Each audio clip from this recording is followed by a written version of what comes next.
Good evening, everybody, and welcome to this interesting evening of Grit, Grace, and Glory, the Usha story. It's really a story of Ameeta. It is the story of each one of us, of a woman. Today's the International Women's Day, and let's celebrate women all over and us as well. I've known Ameeta for 35 years, and what really stood out for me in these 35 years is one, her attention to detail. Everything that is done perfectly. Whether it is, I think, even folding a towel, as simple as that. And along with Ameeta, we have Namita. Namita has known Ameeta, I think, since the age of 13. They were neighbors, and then she was Ameeta's senior in college and school, both. So, and the moderator is Sabina Pillai. She's been a close associate of the Gnostic Center. She actually has been instrumental in us getting authors, and that's where the idea emerged from, that we must have Ameeta's book also discussed here. She's also an English literature professor and has been conducting such book reviews and book programs all over India. So with that, I leave it to the three of you now.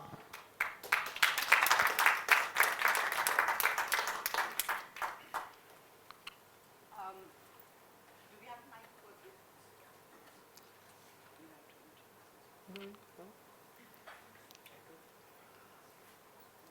Just give her a moment. Yeah, you can take that. I think it's working. Thank you so much for braving the traffic, bad traffic, and coming here. But if it is not for this interaction, I hope it is for this interaction. I think you give her your mic, because this mic is a problematic one. Yeah, you can use that. I'll start again. Thank you so much for coming here.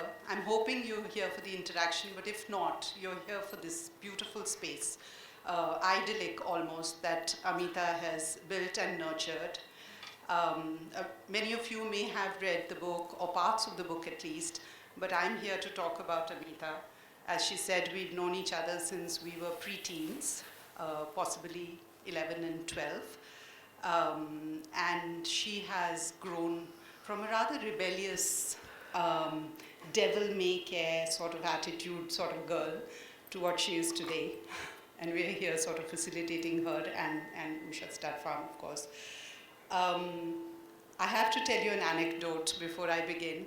Ameeta's going to roll her eyeballs at this because she's heard it many times. We both moved into the same neighborhood when we were 12 or 13.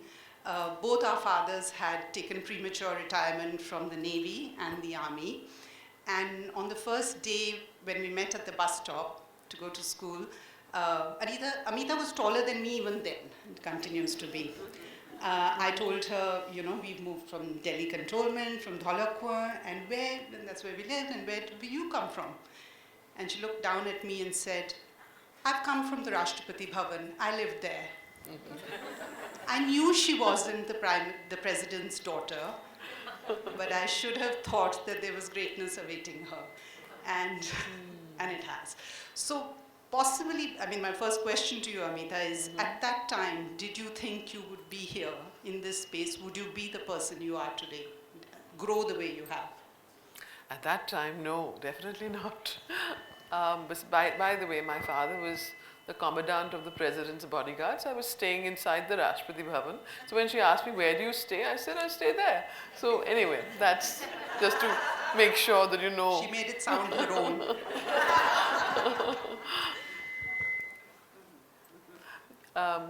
Yes, so no, I certainly wasn't. And I can just say that it's been a very unusual journey.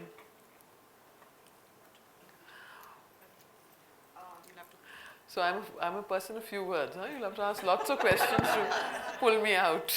Okay. That was a little loud. We've all got teachers' voices, so I guess we need to be a little careful about the use of these mics. Uh, my remit was to look at the book, and I think we'll begin with the book then. The book comes with a arresting kind of a title, and it's always said that the best point of entry into any book is to look at the title carefully. Because the title is always something that the author or whoever's been the creator of that book has thought a great deal about. And therefore, when we look at the title of the book, Grit, Grace, and Glory, the alliteration strikes you immediately. They're all three words starting with G. Then you look at the semantics of those words. Grit, grace, glory. They're not really words that you could use together to mean one thing. They mean three different things. But that's not the complete title either. There is a tagline which says, the Usha story. Now you're struck as a literature person by the rhyming scheme there. Glory, story. Then you go back to the semantics again. It's about the Usha story. So actually, it's a book that has a story to tell. There is storytelling there, and a very riveting one at that. I mean, you just got a taste of that story about the Rashtrapati Bhavan. We are now going to discover Ameeta as she grows up into the person that she is today. This book has come out as a commemoration of the Golden Jubilee of Usha Stud Farm, which her father, who was a visionary of his time, set up, nurtured, and left in her care after a lot of ups and downs, which is the norm normally when somebody starts a business that they're not born into.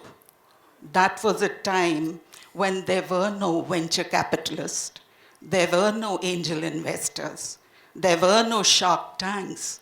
So you need to actually understand the kind of strength of commitment, the courage that a person in the army would have had to take those kind of steps and then convert them into major strides, becoming a colossus of the industry that he started. So going back to the original, I'd like to give you a short snapshot of who the founder of Usha Stud Farm is. Amita's father, Major Pradeep Kumar Mehra, was a child of 8 when the family migrated from Lahore to India during the partition. His grandfather was a leading barrister, his father was a leading doctor, and a fellow of the Royal College of Surgeons. But trust Pradeep Mehra, and you see that in his daughter today, to plow a lonely furrow. He said he would join the armed forces, went into the Navy, and then, because of his passion for horses, shifted to the army. And he was commissioned into the Hudson's Horse Armored Regiment, from where he went on to join and then command the elite cavalry unit of the army, the only horse-mounted regiment of the Indian Army, the 61st Cavalry Regiment. It is during his tenure that the book tells us that he got into the world of horses, became a polo player of international repute, and his affinity to that world of horses began. So maybe we could ask Ameeta to fill in a little more about her childhood, of when her father was in Rashtrapati Bhavan and the world of horses started. My father was really I think, a consummate horseman. And what I remember is that when I was about 3 years old in Jaipur, before we could have cycles or any other thing, I was put on a horse. In fact, a Shetland pony at that time, with a little saddle, kind of a thing around it, and I had to sit inside. And by the age of about 8 or 9, I was competing. I was doing, in all the national horse shows. I was riding and show jumping and even chariot riding. So my father and horses, we used to have them in our garden. I mean, that's how close we were to horses. And I think the only thing I can tell you about him is that he was a prince among princes, and he taught me, beyond everything else, the importance of excellence. In fact, you'd be surprised, when we were growing up, he would tell me, don't study too hard. I would look at him. If you do too well, I'll think you're dumb, because the schools make you very stupid. So he said, what I want you to do is to only play games and enjoy yourself. And he said, forget about your report card. And if you fail in anything, I used to, because I used to always fail in Sanskrit, or, by the way, which I really now enjoy and read, and maths, he would take us for an ice cream, my sister and me. I'd say, what happened? He said, you're doing very well. So then I asked him one day, I said, every time, my teachers are scolding me. I was in Loreto, there was Irish nuns, but you keep saying I'm doing really well. So he said, my father used to keep telling me to study, and I refused to do so. And I've now realized the less you study, the more your brain becomes creative. So I want you to be original and forget about studying. So he applied reverse psychology to such an extent, that by the end of class 10, I was, really doing well. In class 12, I was first class first, and he would keep sending telegrams to me if I was on a ship or cruise. Take a blood test, is this one of mine? So that was the humor of my father. He was hilarious, and most unbelievable humor that you could find in any human being. So coming back to this lovely kind of relationship between father and daughter, with its quota of rebelliousness, with its quota of deep admiration, deep respect, is a saga which actually ends with a letter, which I'm going to ask Ameeta to read subsequently. What happens is, when Pradeep Mehra took this leap of faith in establishing a Usha stud farm and took premature retirement from the army to set it up, 1972 was when Usha stud farm came into being. After that, he was faced with massive challenges of raising money, of importing horses from abroad. His father was very supportive, and the book tells us how he helped him in importing foreign bloodlines. That apart, there were the challenges of what a stud farm entails. He begins small in Katapuri, and Usha stud farm comes into being, and then it is his hard work, his perseverance, and courage of conviction that sees him through. All through, Ameeta and her sisters are around. Ameeta plans to take on teaching and education as her future career. She too wants to plow a lonely furrow, move away from what the family was doing. But there comes a time when the farm was doing exceptionally well. Her father starts thinking of closing it down for lack of a successor, because Ameeta, being the eldest, wasn't really committing to taking it on. And then there is a shift. in between, Usha Stud Farm moves on to Patodi, where they build a very large farm, which becomes the home for young yearlings, and then on to Jhanda Saran? Jhund Sarai. Jhund Saran. Yeah. These are the three units where Pradeep Mehra expanded his business to. And when all this is up and running and he's become a visionary of sorts for the entire industry, globally respected for his expertise, he thinks of closing it. That's when Amita decides that she'd like to partake of it. And there's a beautiful letter in the book which he had written to her, which I'd like Amita to read. It's on page 33, Amita. Yeah, so before I read this letter, I have to explain to you why this letter was written. It was written about 3 months before my family passed away, my father, you know. It was because, you know, I was a rebel. I only told you the first, I was, you know, my father and I were getting on very well till I was about 11 or 12. The moment I hit the teens, 13s, the terrible teens, my father and I refused to talk to each other. At least I refused to talk to him very much. And I wanted to do the exact opposite of what he wanted me to do. So he said, you know, you're doing so well in writing. I would say, I stopped writing.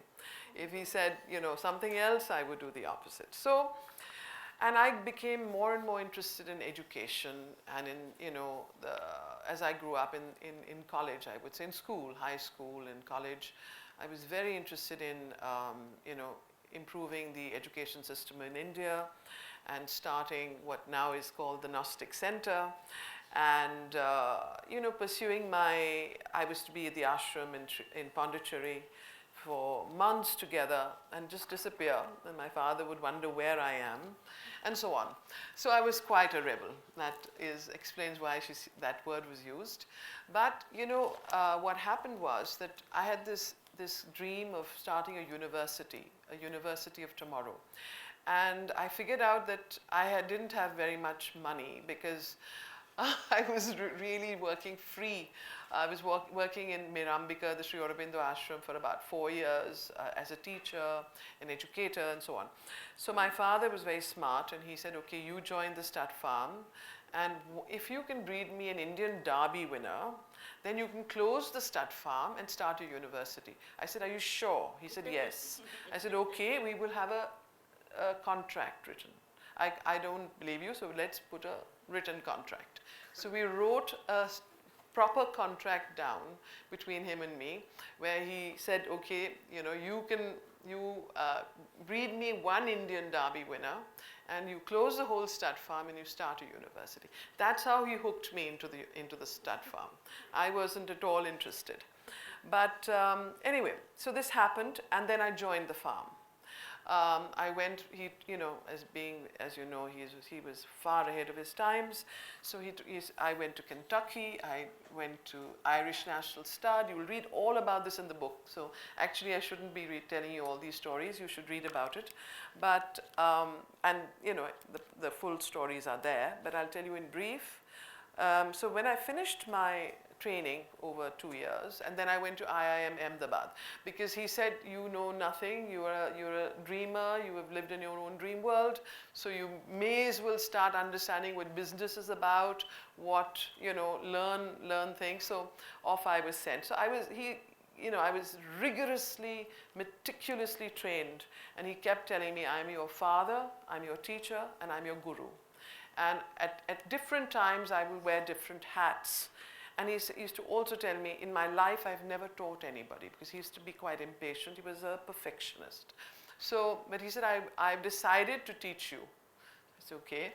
So, you know, with all that background, about 5 years were really tough for me, because I had to go through the most exacting discipline and, you know, learning that I've ever gone through.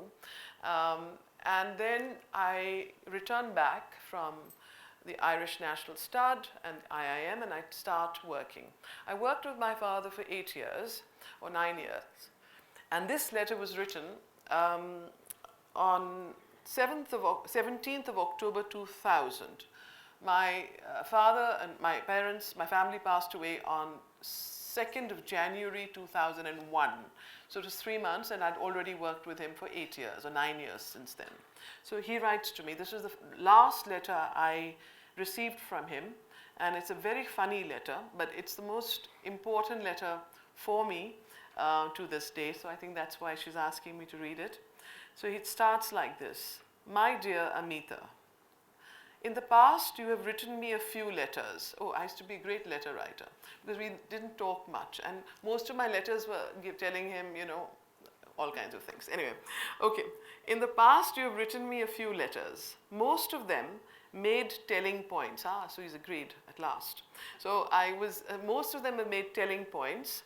Keeping up this family tradition, I thought I'd write you one now. No, it has nothing to do with Fly for Baby and the grade 1 winner. This credit, in brackets, again, his humor is unbelievable. You know, this is about some mare he bought, which won all the progeny won every single race in India. So he's telling me, it's nothing about that. The credit, I'm afraid I shall have to claim for myself, as the foal was born in the USA prior to her arrival in India. So I had nothing to do with bringing it up. Okay, so with that little bit in parenthesis, he continues. What I'm referring to is Ameeta. You know, in Tamil, they write T-H-A. Okay, somebody must have written some article. So what I'm referring to is Ameeta, S-P, the spiritual breeder article. What has prompted me to write this letter is that you have referred to Usha Stud as, in quotation marks, my farm. My farm, okay? On reading this, I really felt proud and happy. Up until now, and the early years of your journey, of your joining the stud farm, my mistaken impression was that it was a means to an end for you, which it was. So, he writes about that, and he says, now, because whenever anyone would introduce me, and I would go out with him, and I'd say, they'd say, what are you doing? I'm working on my father's farm. So, whose farm is this? This is my father's farm. So I would always say his farm, never the word mine. I would never ever associate myself with the stud farm, even though I was giving my life for it. So that's why my farm must have hit him, because I didn't realize it, but obviously he was listening very carefully to how I was introducing myself and introducing the farm and introducing him and so on. So, so now I can rest, okay, so my mistaken impression was that it was a means to an end for you. Now I can rest happy when you refer to the stud as my farm. For that is exactly what it is and what I always intended it to be. Thank you for doing such a fine job. With lots of love, Papa. So that was the last letter you wrote. I have to interject. But you must read the book. Don't just, we shouldn't be telling them what's in the book, you know. We should just be talking about what's not in the book. For those of you who didn't know her as a young girl, she couldn't be further away from who she is today. Like she said, the Hindi and Sanskrit was something that would give her the nightmares, and now she's writing books on dhyan and karma yoga, and all of us who've known her wondering where this new person has emerged from. Also her interest in Hindi classical music, because it was all about English music at the time, and Rockley's and the Line. She was the lead in that school play. Annie gives it her all in college. So this transition, for all of us who've known her, is massive. And a lot of us would assume it had to do with the tragedy, but it wasn't. I think she had moved in that direction even prior to the passing away of her parents. So maybe you want to tell us how this happened. When did this awakening happen, so to say? Well, I think it happened in college when I was doing a production called Annie Get Your Gun, and there was a sense of deep, what should I say, when you feel now what is it called? Not dissociated. It's when everything every idol and every person you look up to has this, they just let you down, or their standards, what you imagine things to be, are not what your disillusionment. Because Barry John was the director of this play. In fact, Shah Rukh Khan was one of the dancers in the play. So we used to have our rehearsals in Lady Shri Ram. I was producing the play, and it was my idea, I got the script and so on. So we did this 12 days of Annie Get Your Gun at the Kamani Auditorium. But it was a terrible time of disillusionment for me, because I saw all the people I looked up to. When I started working with them, I realized what kind of people I was with. And I realized that this was not what I want to be. And I thought to myself, where do I find the knowledge, the power, and the wisdom to become a different person? In fact, that's when I decided to throw away my career in theater, which was my first love, and said, no, I don't even want to go into theater anymore. And, so this is where I got jaundice, I went into hospital, and so on and so forth. And this is when the awakening started. I started asking the question, who am I and what is the meaning of life? And it is these two questions, what is the meaning of life, that took me to Sri Aurobindo long, long before what happened. So most people think, oh, did the tragedy bring you into spirituality? I said, no, it didn't. It was because of my spiritual moorings and the kind of foundation I had built that I was able to walk and take what happened, which other people were not in my family, I think a lot of what Ameeta has written about in the book is about grace and her belief in destiny, for example. There's a whole chapter on what's in a name. Why is naming the horses a particular name important? And I believe that's true for humans as well. And if you look at the Sanskrit derivation of Ameeta, it means beyond limit or beyond boundaries, and hence, I guess, dreaming the impossible dream or whatever. But she has a huge belief in destiny, but also in that grace has a big part to play. And it's not about just luck and success, it's more than that. She's written about that in the book, in the chapter that she's written, which is Hand of Grace, and maybe you could read something from there that connects with you. Yeah, would you like to do that? You can then elaborate on what she means by, she will elaborate on what she means by grace, because it's a little mix of many things, I think. It's destiny as well as the effort that goes into it, someone watching over you in a way. Yeah, so I bred my first Indian Derby winner within 4 years of joining my father. I asked him about the contract, and he said, do you still want to shut down the farm? I said, no. He said, you've caught me. So I didn't, I continued. After he passed away, it was, we had about 8 or 10 years of glorious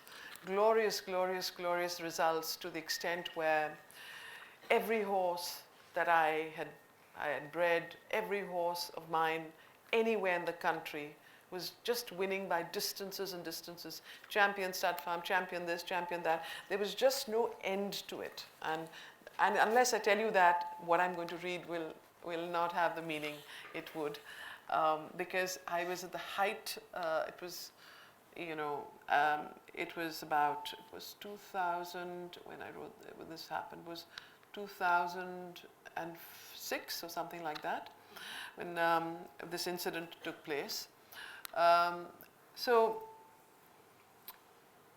in the beginning, when I was younger, I was not aware of the role of grace. I did not realize that grace was holding me. But after my family passed away, I became conscious of how grace had been protecting and upholding me, almost carrying me through each vicissitude and overseeing every event of my life. Looking back at the last 30 years, especially from the time I took over the stud farm, I can now see that every success, every milestone that the stud farm has achieved, every victory that my horses have stamped into the Indian turf history books is due to divine grace acting against all odds. The 3 years that followed the passing away of my parents witnessed unprecedented success on the racetrack.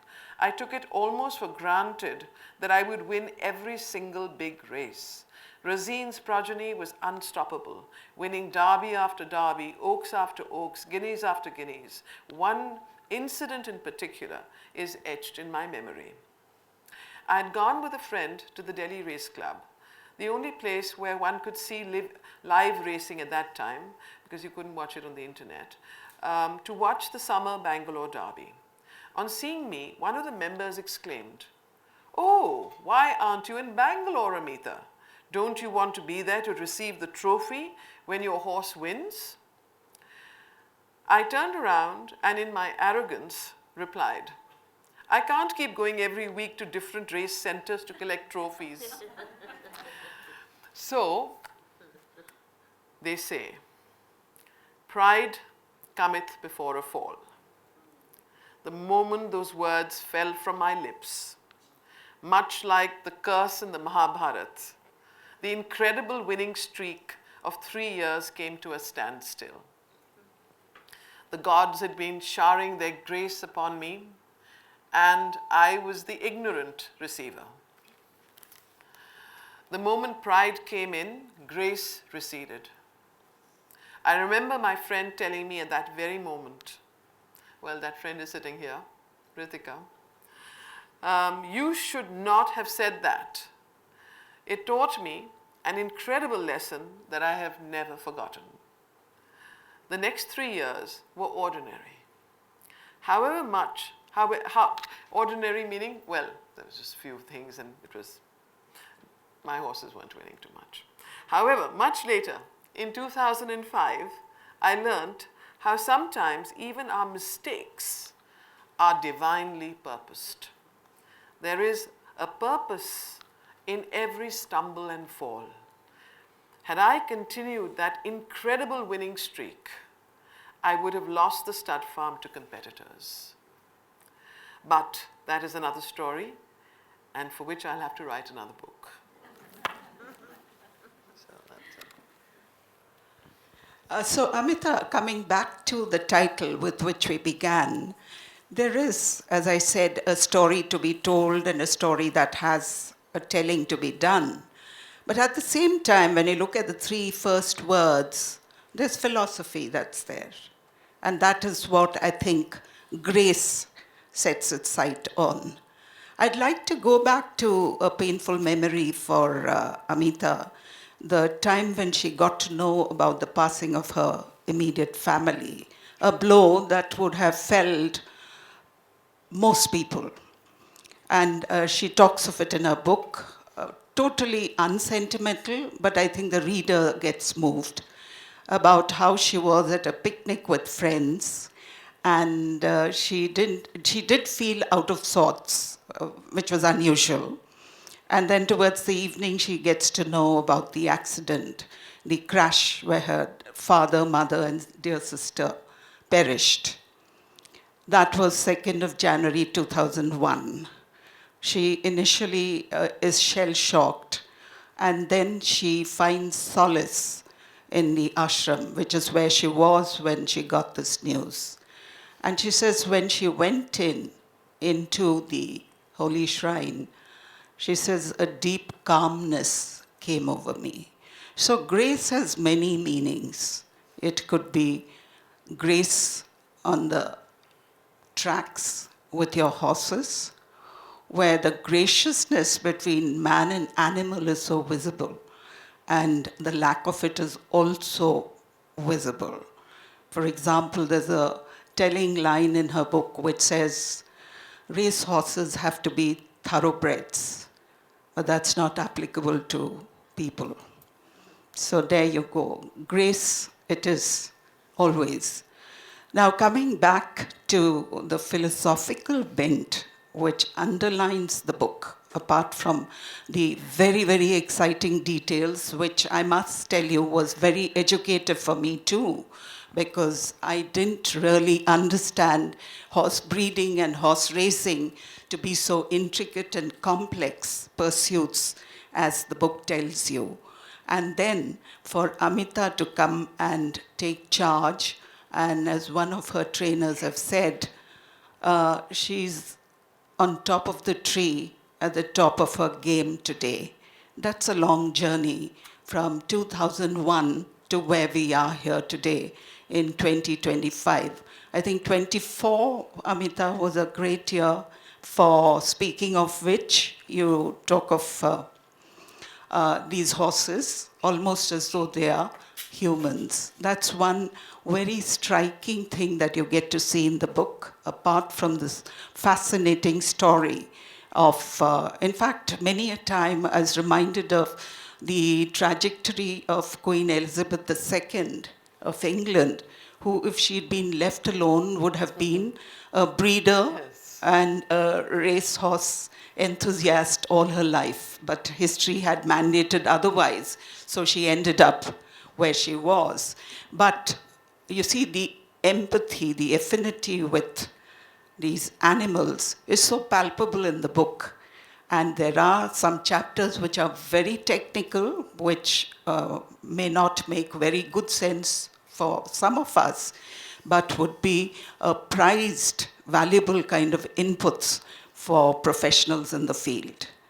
So coming back to the philosophy again, I'd like Amita to tell us why Usha was called Usha, because it has a deep philosophical kind of reverberation as a word in Sanskrit. And then the Asva, which Makarand Paranjpai has collated in the book. So I'd like Amita to talk a little bit about that. Well, the word Usha was, the farm was kept Usha because my father had had a business partner because he was in the army. He needed for the financial part. So M.K. Jhavar, he had Usha fans. So he and my father actually got into partnership in the beginning, and he said, "Well, Usha is a very lucky name for me, so keep it Usha." So that's how, nothing philosophical, that's how the word Usha came into Usha Stud Farm. But the moment the name, he named it Usha and it got registered, M.K. Jhavar ran away. So no, घोड़े के बारे में नहीं मालूम है ये सब. So he ran away. So the partnership, dissolved. So the name stayed, but my father was alone. Then he took a bank loan from, from another bank. So that is how Usha came. But my father, in years later, when I was growing up, everyone was asking, but is your wife's name Usha? Is that why you've called the farm Usha? And he would say, no.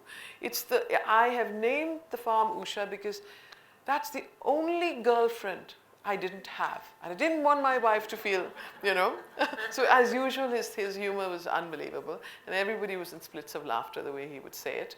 But, having come full circle and having studied and reading the Vedas and Savitri and the whole symbolism of Usha. Today, Usha for me means I've understood that these may be the outer, superficial reasons why a particular name was given to this stud farm. But the deeper meaning, and there we are, the philosophy behind it is far, far deeper, because Usha is the goddess of dawn, and Usha is the goddess of knowledge, and the farm has awakened in terms of its presence and its work in our field, in our industry of horse racing and breeding, a new dimension. The dimension that actually has not been mentioned, but I think I will mention it because it's being Women's Day. Today, and I'm probably the only woman breeder in the country. This is a very man-driven, very male-dominated industry. There are no women, and if you see some of the photographs in the book, you'll see all these 100 men, and I'm alone standing there with that, trophy. In fact, people used to feel very, very, uncomfortable with me. Buyers, owners, and they just didn't know how to even come up and negotiate or even, buy horses from me. So from that to where I am today, at the helm and the, holding the reins of the industry in my hand, so to speak, I think the symbolism of Usha as the Vedic symbol of the goddess of dawn, and in Savitri of the knowledge, the wisdom. I just feel that this feminine energy that this stud farm has brought to the industry is something that will be recorded in time. Yeah. Which reminds me that I must also acknowledge, I've just seen Aparna here, DK Publishers, they have, the book was published by Aparna and her team. I must tell you that we spent many, many days in my dining room doing the layout and going through the book, so she's here. I just want to acknowledge that. That is, I think, the answer I can give you. Yes. Also, Ameeta, the horse, Ashwa. Yeah. So, Ashwa. Now I used to wonder, why are we in horse breeding? What is this Ashwa? What is the deeper significance of the word of the horse? And I started doing some research, and it's in the book. So, do I need to tell them everything's in the book? No. So, the meaning of the word Ashwa is given there, the spiritual meaning and dimension. And Sri Aurobindo has written a lot about the symbolism of the horse and the power and the symbolism of Usha and Ashwa. And all of that is brought out by Makarand Pranjape's article, which I'm not going to go into now.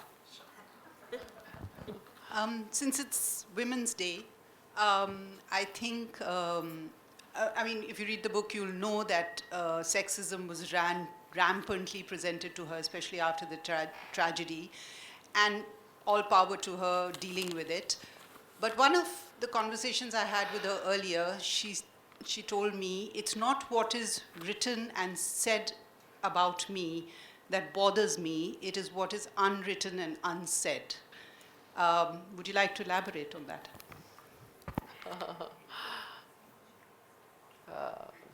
Well, I really don't know whether I should in such a august gathering.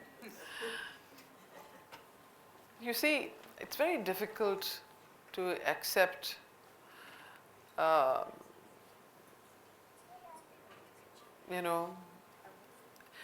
everybody had written me off, let me put it this way.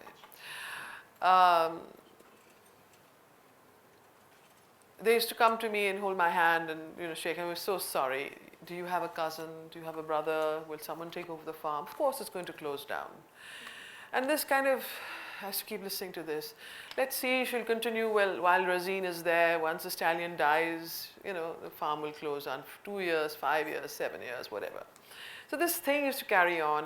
And when I started doing well, in the sense becoming champion stud farm and all of that, year after year, they would say, oh, you know what? It's her manager.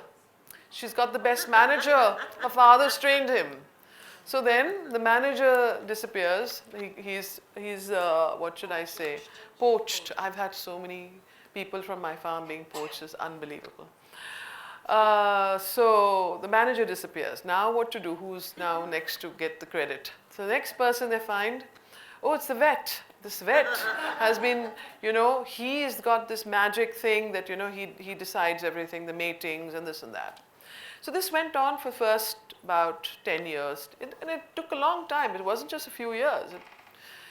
In fact, I think even as recently as, 2000, about 15 years. And they would keep finding someone to give the credit to. And I used to wonder, what is wrong with all these people? I mean, don't they get it? But, I I just don't have this male-female problem, you know. I don't see people as in genders. I think I was brought up without it because of my father, because he used to always tell me, as at 14, you know, drive a car, and he would say there's no difference between a son and a daughter, or a boy and a girl. Someone would say something to him, and he would just brush it off, and he would tell me, don't even bother to get married. You know, it's a terrible institution for women. Just get rid of it. Do whatever you want to do. Enjoy your life. So I've been brought up with these opposite beliefs and ideas, and here I come across this industry of men who are constantly, you know, I mean, they're just under their skin. On the top of it, they're very nice, but they have nasty things to say about you the moment you turn your back. So those were the unwritten and unsaid things. And I said, you know, I was just saying, I said, I possibly am the most disliked person in my industry. You know, I walk around and I can feel the resentment and dislike. I mean, it's hated. And, you know, so I said, wow. When this was being live streamed, and it's about my industry, I thought, let me give it to at least one person in my industry. And I couldn't find a single friend. I said, oh gosh, I have no one to send it to. So, you know, this is how difficult it is. But it's not difficult on the face of it. It's difficult, the underlying unwritten stuff that goes on. I mean, just 3 days ago, I got a message from somebody saying, I was really hurt about it. You know, Ritika came up to me and told me this wonderful news that someone met her brother in some wedding and said to him, oh, do you know that if it wasn't for her success, it's her results why we go and buy from her? Because, you know, she's not at all a liked person. I mean, nobody would like her otherwise, and she's terrible. So I said, oh, something like that. What did you say? Something horrible. So I said, oh my God, here I go again. What he said. He said she doesn't socialize, she doesn't throw parties. It's only her results that speak. Now she's taken it in a very negative I mean, I could feel it, the same kind of resentment. Anyway, doesn't matter. But you know, okay, so I don't do what everyone expects me to do. But the fact is that, you know, I'm wondering how long this is going to continue to be on top. Because the moment I go below, I can just see what's going to happen to me. Ameeta, you know, two uncanny kind of coincidences strike me with regard to the book. One, of course, is something that we've just spent some time talking about. It was in 2000 that your father wrote to you that letter, and less than 3 months later, he was gone.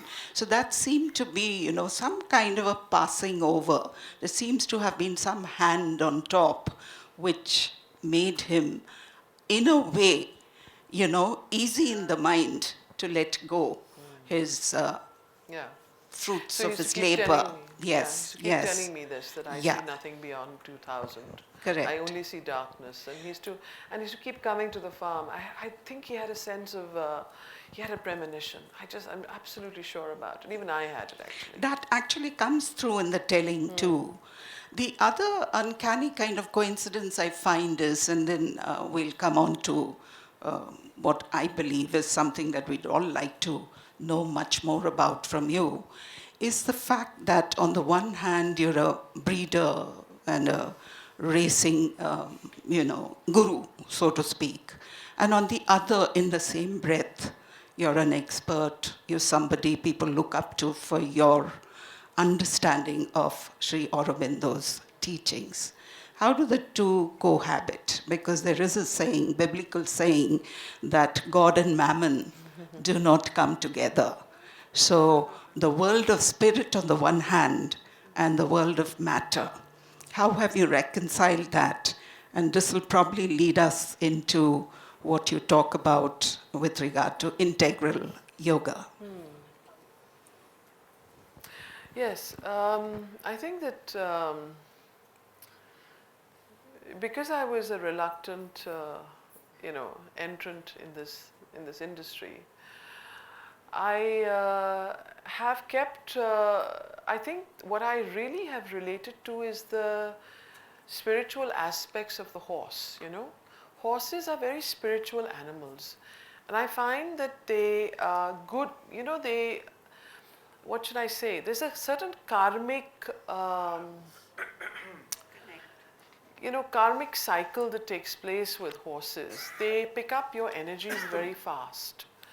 And I think they reflect, like a very famous and a champion trainer used to tell me, he used to say, have you noticed? Somebody can have as much money as they want, and owners, spend so much buying top horses to win top races. So have you noticed those people? Anybody who has a certain something doesn't do well. They can't, they keep trying to win those big races, they can't. There has to be a certain, I feel, a goodness in you. There has to be a certain compassion. I don't know what it is. I've seen it. There's a karmic kind of thing that I've noticed with horses. And I think that I've tapped into that along with my spiritual aspirations for growth, for progress, and I think the integral yoga principles of Sri Aurobindo, of karma yoga, to practice things like nishkama karma, to do the best you can and leave the result to the divine. Over time, I think what I've done is turned the field of my work and business towards the practice of my seeking and karma yogic,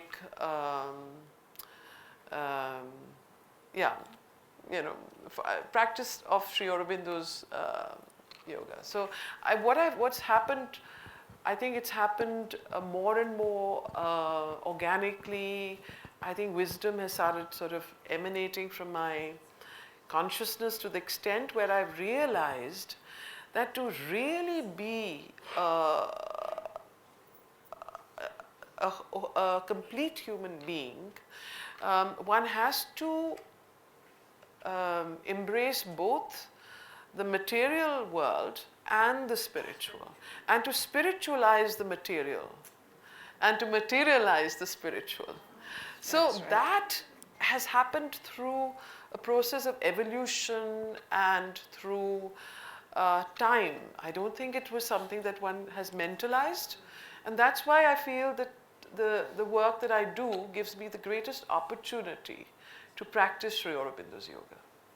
And I think, in keeping with what she said, when I was going through the book and seeing some videos, almost all the trainers, jockeys, buyers talk about the horses that Ameeta trains or breeds as very well behaved, very well brought up, and easy to break into. And I was wondering, has this rubbed off her, or have they rubbed? She rubbed off them. Yeah. Because she was not this person, as she's told you. Well, there's a line in the book which says the philosophy of Usha Stud Farm is TLC, tender, loving care. And I think the person who began it is Ameeta's dad, who felt the need to offer the horses everything that he could. And he set new standards in the industry by giving them huge areas to play in, frolic in, be close to nature. And that kind of, in a way, as she said, materializes an equal kind of tender, loving care for the people who are giving it to them. That comes out really well in the story. And I think we'll now open the session for a few questions. So if there are any, please raise your hand and we could then take the question. Yes. I just want to know what's after you are not there. What happens if after I die? Okay. Right. Yeah. So, this is a very important question because I do think about it, and I think it's a relevant question. And you know, that's where I think I have had to do a lot of inner work to fortify my faith and also to understand and universalize my experiences. So one of the things is that, you know, to create an institution, not just for, not a personal one, but something that is for public good. So it could be a national stud, Indian national stud. It could be a university, but I intend to make this, you know, something that everybody can enjoy. Next question. Gentleman. Yeah. You say that stud is an industry, mine is an industry. How big is this industry in India? How big meaning in terms of? Means that how many players are there in India? Oh, so there are about 7 or 8 race courses, and there are about it's quite a large industry. There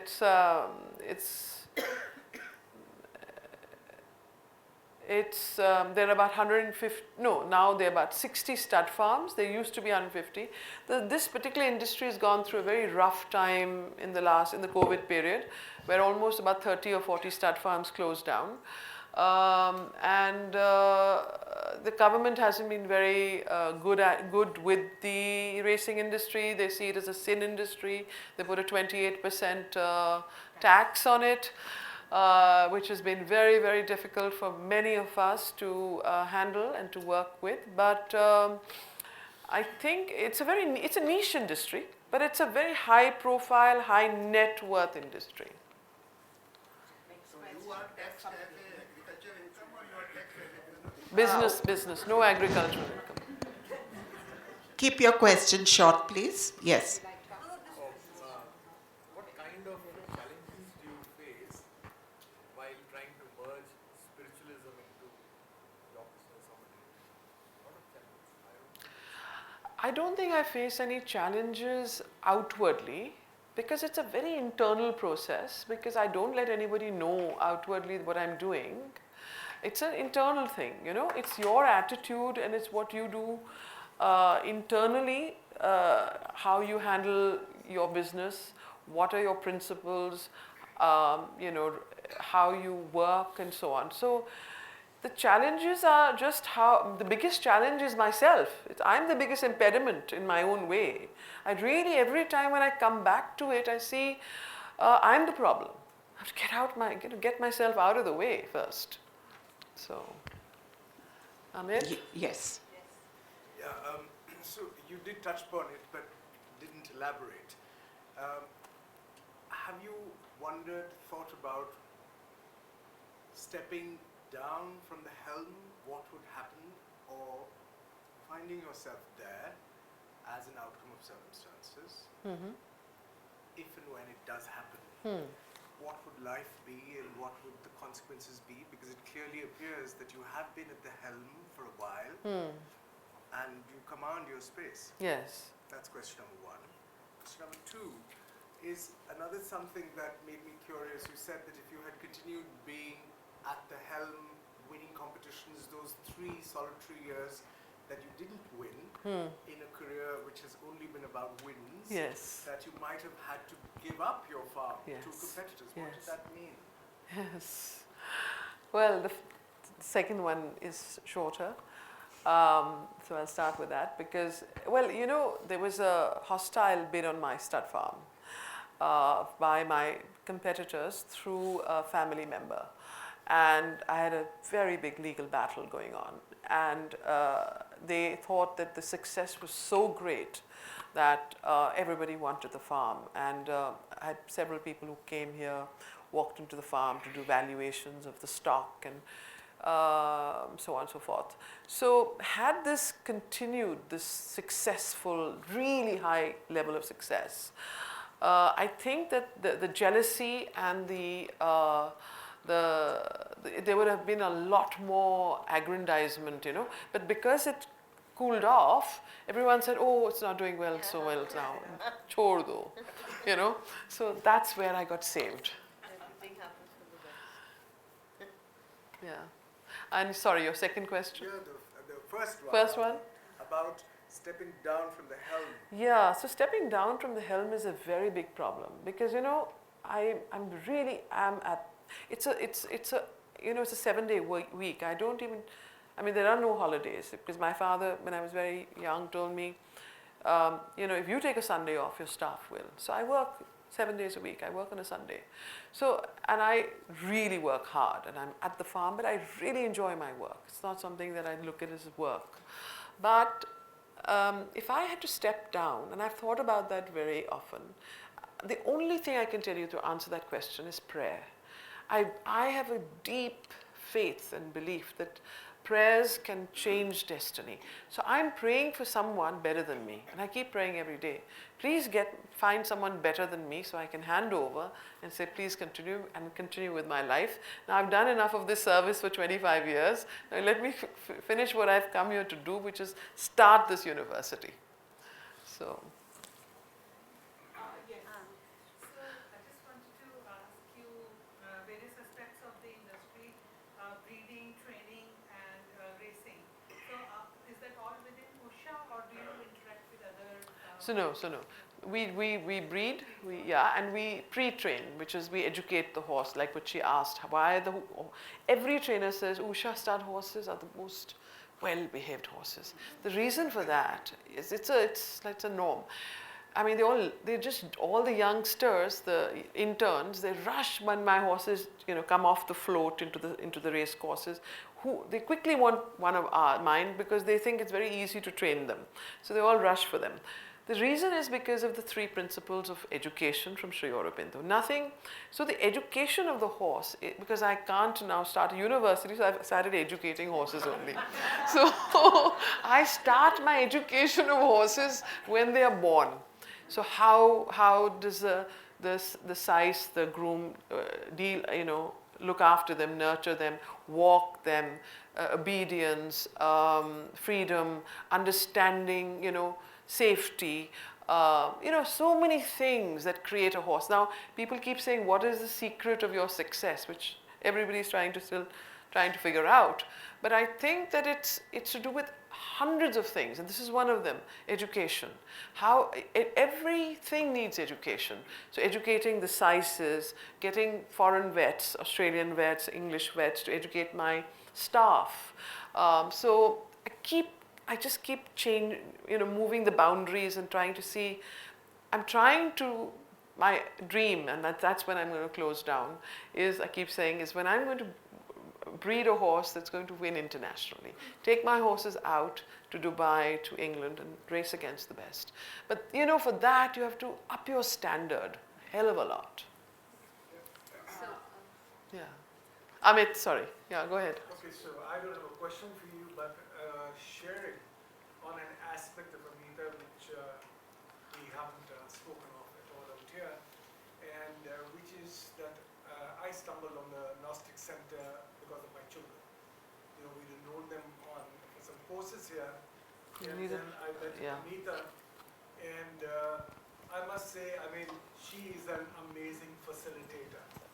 So I've had the privilege to be enrolled for 3 of the courses conducted by Ameeta, and I think, she helped me develop a foundation again in living with Sri Aurobindo's principles, and I think she needs to go back to that sometime. I keep telling her that.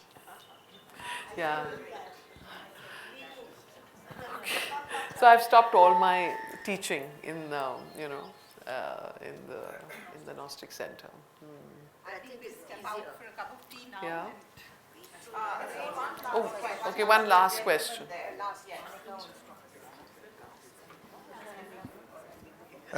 We have been talking about Karma Yoga. Can you put the volume up? We have been talking about Karma Yoga, and Government of India has issued instructions that all government servants have to be trained to be Karma Yogi.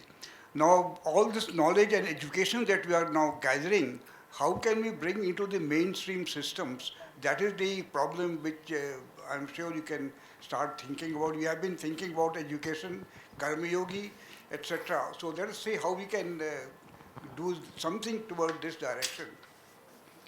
Did he really teach human beings anything? moderators, we have a small token for them. This is for you, Sabina.